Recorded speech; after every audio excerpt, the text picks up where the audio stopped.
નમસ્કાર, આપ જોઈ રહ્યા છો સ્પાર્ક ટુડે ન્યૂઝ। ખાખીની પાછળ છુપાયેલ માનવતાભર્યું અભિયાન જોવા મળ્યું। સુરતમાં ડીસીપી ઝોન 3ની ટીમની સરાહનીય કામગીરી જોવા મળી। ડીસીપી ઝોન 3 દ્વારા મુસાફરી હુઈ યારો નામનું અનોખું અભિયાન હાથ ધરવામાં આવ્યું। આ અભિયાન અંતર્ગત અનેક રસ્તે રઝળતા લોકોનું તેઓના પરિવાર સાથે મિલન કરાવ્યું।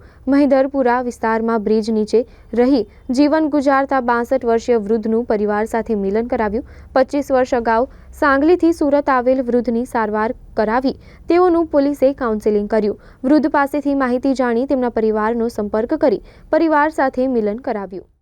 बहुत ख्याल रखते थे, रात दिन तपास अपना। तो पुलिस के बारे में एक मैसेज दे दीजिए जरा।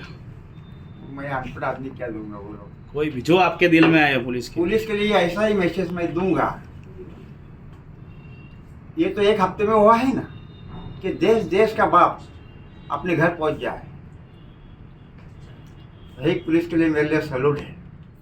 आप लोग जानो छो तेम सूरत शहर में जोन 3 ની ટીમ દ્વારા એક અભિયાન અમે સ્ટાર્ટ કર્યું હતું જેનું નામ રાખેલું હતું મુસાફિર હું યારો, જેમાં જે અમારા વિસ્તાર જે ઝોન 3 વિસ્તારમાં રેલવે સ્ટેશન અને બસ સ્ટેશન આવેલું છે, તો અહીંયા રસ્તે રઝળતા ઘણા બધા માણસો ધ્યાનમાં આવતા હોય છે। તો પોલીસ પોતાની જે રૂટીન ડ્યુટી છે એની સાથે સાથે આવા જ્યારે કોઈ વ્યક્તિઓ અમને મળી આવે તો એમને અમે પોલીસ સ્ટેશનમાં લઈ આવીને એને જે મેડિકલ ટ્રીટમેન્ટની જરૂર હોય તો એ તેમને નવડાવી દોડાવી એમના કપડાને એમને જમવાની વ્યવસ્થા કરી આપતા હોય છે।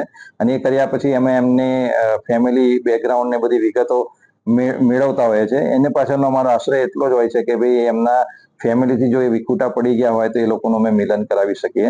તો આ જ અભિયાનમાં અત્યાર સુધી અમે 10 કરતા વધારે આવા અલગ અલગ વ્યક્તિઓ, જેની અંદર 2 મહિલાઓનો પણ સમાવેશ થાય છે, એમને એમના ફેમિલીને અમે પરત કરેલા છે।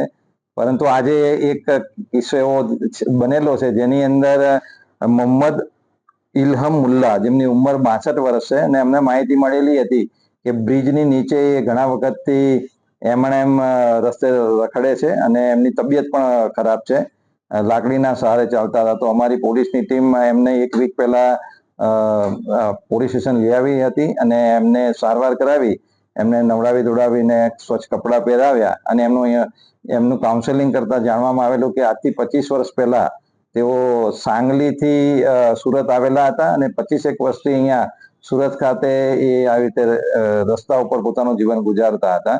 ખાલી અમારી પાસે એ સાંગલીના છે એટલી જ માહિતી હતી, પરંતુ એના આધારે અમારી સુરતની ટીમ અમે કામે લગાડી હતી અને રેલવે બસ સ્ટેશનની અંદર જે સાંગલીની બસો લઈને આવતા ડ્રાઈવર્સ હતા એનો અમે કોન્ટેક્ટ કરેલો હતો અને એમને આમના ફોટોગ્રાફ્સ અને એમની વિગત આપી એમને અમે રિક્વેસ્ટ કરી હતી કે ભાઈ આપ તમે સાંગલી જાઓ ત્યારે આની થોડી શોધખોળ કરજો। અને નસીબ એટલું સારું હતું કે સાંગલીથી એમના એક સનની મોબાઈલ નંબર અમને મળી ગયો હતો, જેની સાથે કોમ્યુનિકેશન એસ્ટાબ્લિશ કરી એમના ફોટોગ્રાફ્સ ને બધું મોકલતા એ લોકોએ કન્ફર્મ કર્યું હતું કે હા એ અમારા ફાધર જ છે।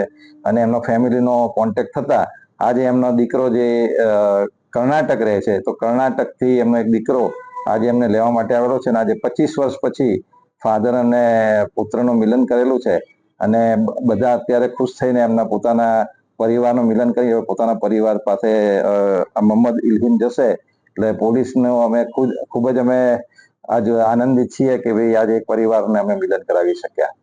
Thank you. કેટલા દિવસ લાગ્યા અને કેટલી ટીમો કામે લાગી? આપ જાણો છો અત્યારે ગણપતિનો પણ બંદોબસ્ત ચાલુ છે, પરંતુ આની સાથે સાથે આ કાર્ય પણ અમે કરતા રહીએ છીએ અને 1 વીકની અંદર અમે એના પરિવારને શોધવામાં સફળતા મેળવી હતી અને એક વીકની અંદર એનું પુનર્મિલન અમે કરાવી શક્યા છીએ।